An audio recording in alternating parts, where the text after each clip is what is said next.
Neeraj नीलपुरिया official YouTube channel के माध्यम से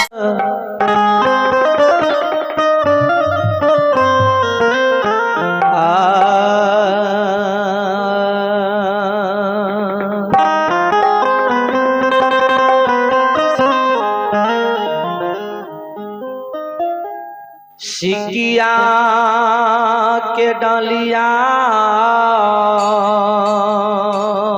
में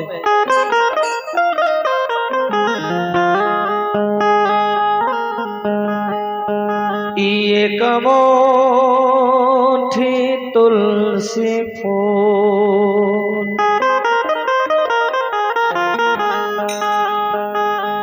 हे सजोने ओई है गे मालिनिया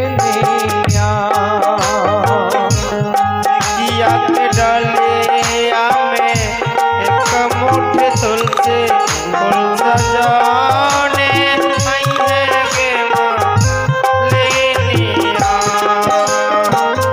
सिकिया के डालिया में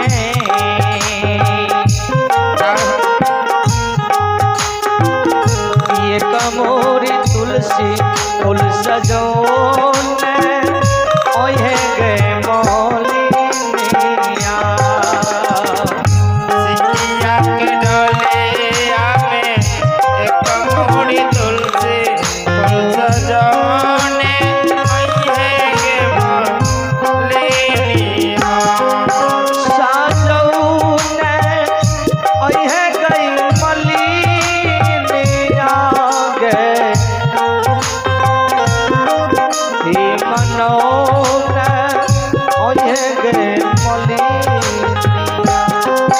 साजोने ओहे गे मलिनिया गे मनौने आई है गे मलिनिया। हे सजौने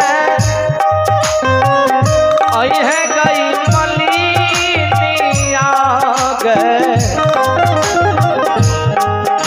हे मनौने ओहे गई मलिनिया। साजोने ओहे गे मलिनिया गे मनौने आई है गे मलिनिया। सिकिया के डालिया में एक मोरी तुलसी फूल सजौने आई है गे मलिनिया।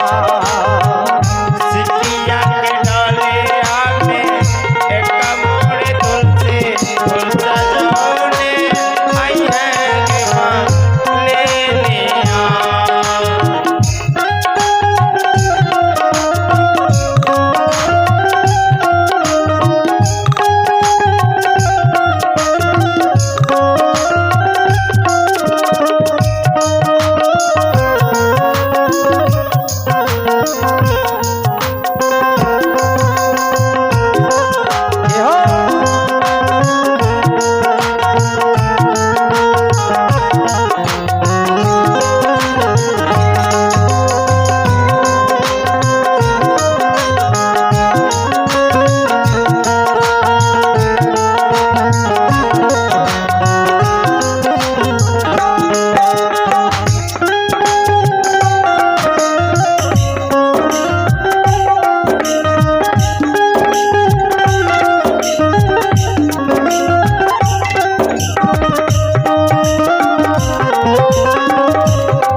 हे मोरनैया स्थान के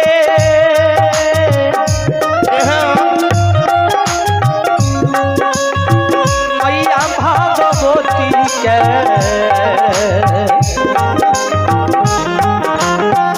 मोरनैया स्थान के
डलिया में मोरे तुलसी सजोने आई है मलिनिया। सिकिया के डलिया में एक मोरे तुलसी फूल सजाने आई है गे मलिनिया।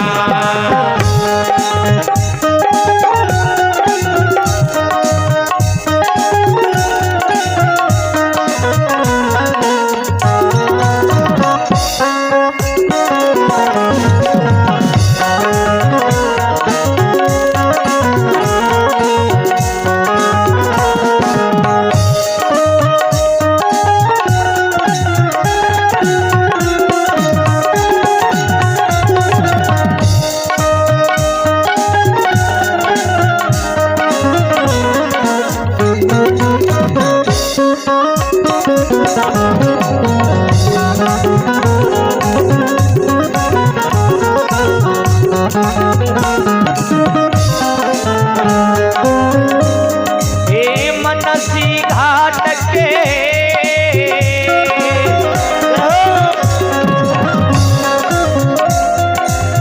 मैया गंगा के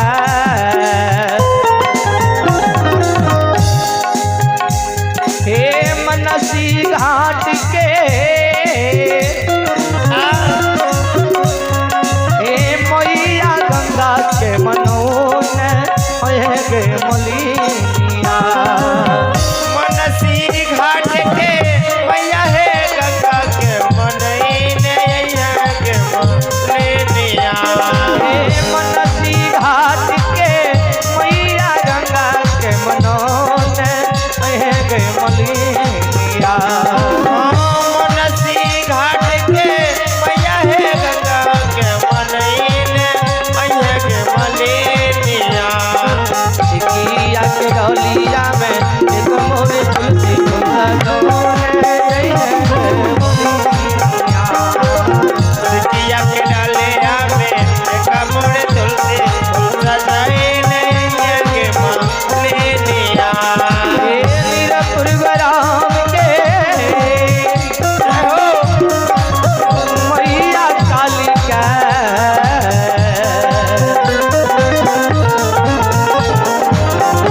हे नीरपुर ग्राम के काली मैया के मनोन ओहे गे मलिनिया।